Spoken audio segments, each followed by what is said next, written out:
দেবী চৌধুরানীর টিজারটি দেখলাম, কি বলবো, এই পুজোর কিন্তু আরও একটি মানে কি বলবো অনেক বড় সড়ো লেভেলের সিনেমা কিন্তু হতে চলেছে এই দেবী চৌধুরানী।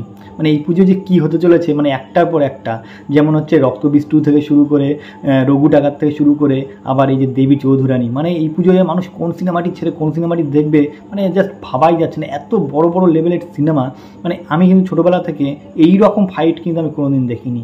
একদিকে দেব রয়েছে, একদিকে অঙ্কুশ রয়েছে, একদিকে প্রসেনজিৎ রয়েছে, জাস্ট ভাবাই যাচ্ছে না যে এই পুজো কী হতে চলেছে এবং মানুষ কোনটি ছেড়ে কোন সিনেমাটি দেখবে। জাস্ট লেভেল কিন্তু পুরো হাইপ কিন্তু একেবারে উঠে গেছে, এখন থেকে কিন্তু মানুষ সিনেমা ফিভারে কাঁপছে, এরকম একটা ব্যাপার। তো যাই হোক, এবার বলে রাখি যে দেবী চৌধুরানীর টিজারটি কেমন হলো। প্রথম কথা বলতে, এই টিজারটি দেখে আমি সবথেকে বেশি বড় মুগ্ধ হয়েছি প্রসেনজিতের লুক। ভবানী পাঠকের চরিত্রে অভিনয় করছে প্রসেনজিৎ চ্যাটার্জি। তার লুক দেখলে আপনি ভাবতে, আমি একটা জিনিস দেখেছি ছোটোবেলা থেকে, প্রসেনজিৎকে যে চরিত্রে অভিনয় করেছে মানে যে লুকে সাজানো হয়েছে মানে পারফেক্ট। মানে আমি কাকাবাবু দেখেছি, মানে প্রসেনজিতের কাকাবাবু, ইয়েতি অভিযান থেকে শুরু করে মানে যখন যে লুক দেওয়া হয়েছে জাস্ট কিন্তু সে ফাটিয়ে দিয়েছে। মানে আমরা কিন্তু দেখেছি লালন ফকিরের চরিত্রে অভিনয় করেছে, মানে যখন যে লুকটা দেওয়া হচ্ছে মানে তার জন্যই মানে সৃষ্টি করা হয়েছে, এরকম কিন্তু ব্যাপার গড়ে উঠছে। মানে প্রসেনজিৎকে লুক দিলেই সেই ব্যাপারটি গড়ে উঠছে।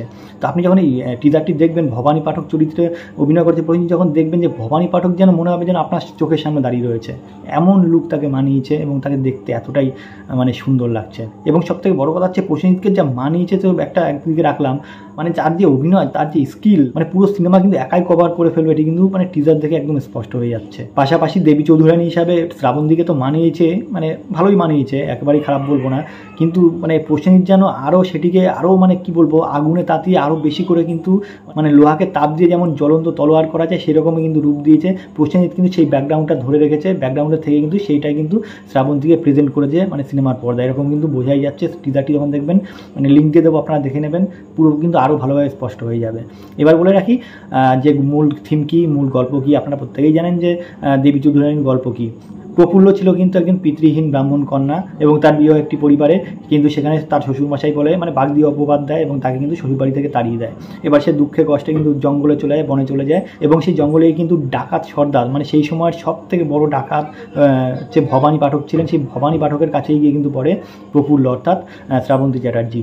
এবং তাকেই কিন্তু মানে এখানে কেন বললাম, এখানে কিন্তু একটা বড় ডায়লগ আছে, একটা জীবনমুখী ডায়লগ, সেটি হচ্ছে কিন্তু একটা লোহাকে গলিয়ে কিন্তু তাপ দিলে কিন্তু সে কিন্তু একটি ধারালো তলোয়ারে পরিণত হয়।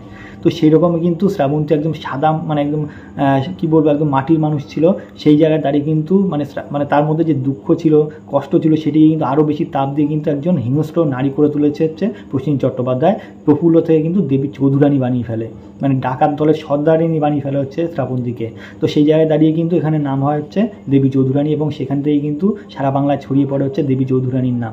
তো এখানে অবশ্যই সবথেকে বড় ক্রেডিট হচ্ছে প্রসেনজিৎ চট্টোপাধ্যায়ের, অর্থাৎ ভবানী পাঠকের। তার জন্যই কিন্তু ভবানী পাঠক নাম পায় সেই ইংরেজ। এই গল্পটি কিন্তু পুরোপুরি 1770 সালের গল্প নিয়ে বানানো হয়েছে, যেখানে কিন্তু পুরোপুরিভাবে মানে ইংরেজ শাসন চলছে ভারতবর্ষে, এবং এই ইংরেজদের সঙ্গে কিন্তু ফাইট, মানে পুরো ঘটনাটা কিন্তু ইংরেজদের সঙ্গে লড়াই নিয়ে কিন্তু, এবং সাধারণ মানুষকে ইংরেজদের অত্যাচার থেকে রক্ষা করার জন্যই কিন্তু ভবানী পাঠকের উত্থান ঘটে। এবং ভবানী পাঠক তো আগে থেকেই লড়ছিলেন। তো সেই জায়গায় কিন্তু দাঁড়িয়ে এবার দুজনে হাত মিলিয়ে যে ইংরেজদের সঙ্গে লড়াই করে এবং গ্রাম বাংলার মানুষকে বাঁচায়, সেটি নিয়ে কিন্তু পুরোপুরি হচ্ছে গল্প। তো গল্প হচ্ছে বাস্তবধর্মী গল্প, একটি টিজারে দেখানো হচ্ছে। যখন টিজারটি দেখতে এতটাই অসাধারণ লাগছে, মানে ভিএফএক্সের কাজ থেকে শুরু করে অ্যানিমেশনের কাজ, ব্যাকগ্রাউন্ড মিউজিক, সব কিছু কিন্তু একদম মানে ফাটাফাটি। বলবো সত্যি কথা বলতেই, এত বছর পরে প্রসেনজিৎকে অ্যাকশান করতে দেখা যাচ্ছে, শ্রাবন্তীকে মানে সাধারণ নর্মাল যে অভিনয় করে, রোমান্টিক অভিনয়ের জায়গা ছেড়ে এরকম একটা অ্যাকশানধর্মী সিনেমায় অভিনয় করছে, তলোয়ার নিয়ে, ঘোড়া নিয়ে, মানে একটা বড় সড়ো ব্যাপার। কিন্তু মানে প্রসেনজিতের বয়স কিন্তু নেই করে কিন্তু 60 বছর পেরোতে চললো, সেই বয়সে এসে মানে কি বলবো ঘোড়ার পিঠে তলোয়ার চালাচ্ছে, সত্যি মানে অসাধারণ ব্যাপার। এই রকম সিনেমা দেখার জন্যই কিন্তু মানুষ অপেক্ষা করে রয়েছে এত বছর। প্রসেনজিৎ কিন্তু ইন্ডাস্ট্রিকে অনেক কিছু দিয়েছে, তারপরেও কিন্তু এই যে তার দেওয়ার ইচ্ছাটা, মানে ইন্ডাস্ট্রির জন্য কিছু করে যাওয়া, বাংলা সিনেমার জন্য কিছু করে যাওয়া, তার যে তৃষ্ণা, এটি কিন্তু বাংলা সিনেমা জগৎকে আরও বেশি সমৃদ্ধ করছে। তো যাই হোক, এই সব কিছু মিলিয়ে মানে এত সুন্দর হয়েছে টিজারটি, জাস্ট মানে মাইন্ড ব্লোয়িং। এত সুন্দর টিজার যে বাংলা সিনেমায় এসেছে, সত্যি কথা বলতে এই সিনেমাটি তাহলে কেমন হয় ভাবুন। এই সিনেমা কিন্তু অনেক বড় ফাইট দেবে পুজোয় আরও 2-3টে সিনেমার সঙ্গে। মানে এই সিনেমাটি কিন্তু একটা আপনি মানে চোখ সরাতে পারবেন না বা মানে কি বলবো অগ্রাহ্য করতে পারবে না। এই সিনেমাটি কিন্তু অবশ্যই আপনার মনকে টার্গেট করবেই, মস্তিষ্ককে টার্গেট করবেই যে এই সিনেমাটি আপনাকে হলে দেখতে যেতে হবে। কারণ প্রসেনজিতের সিনেমা মানে কিন্তু হলে মানুষ যাবেই। সিনেমা বিশেষ করে পুজোর সময় কিন্তু সিনেমা দেখা মানে প্রসেনজিতের সিনেমা দেখা। তো সেই জায়গায় দাঁড়িয়ে প্রসেনজিতের সিনেমা আসা মানেই মানুষের কাছে একটি উৎসব আলাদা করেই, মানে আলাদা কিছু বলার নেই যে দুর্গাপুজো বলে দেখতে হবে এরকম কিছু নয়। প্রসেনজিতের সিনেমা কিন্তু একটি আলাদা মাইনে রাখে হচ্ছে পুজোর সময়। তো সেই জায়গায় দাঁড়িয়ে কিন্তু আরও এরকম একটি গল্প নিয়ে, এরকম একটা কী বলবো বড়সড় বাজেট নিয়ে এরকম সিনেমা কিন্তু অবশ্যই মানুষকে হলমুখী করবেই, হলে টানবেই।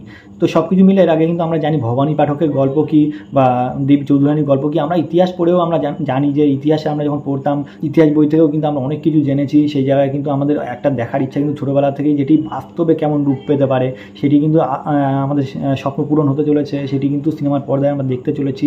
সেই ইতিহাস আমরা যেগুলো পড়েছি ভেবেছি সেইগুলো কিন্তু চোখের সামনে আমরা যখন দেখবো একটা কিন্তু আলাদা এক্সাইটমেন্ট অবশ্যই কাজ করবে। তো যাই হোক, সিনেমাটি অবশ্যই সিনেমা হলে আসুক, আমরা দেখার জন্য অবশ্যই আগ্রহী এবং সিনেমা হলে গিয়ে অবশ্যই দেখবো। তখন কিন্তু জানতে পারবো সিনেমাটি মানে ইতিহাসের সঙ্গে, মানে আমরা যেগুলো ভেবে এসেছি তার সঙ্গে বাস্তবে কতটা রিলেট করতে পারলো সেটি কিন্তু আমরা অবশ্যই হলে গিয়ে দেখবো এবং আমাদের মনের সঙ্গে মিলাবো এবং মস্তিষ্কের সঙ্গে মিলাবো। তো যাই হোক, আর বেশি কিছু বলবো না।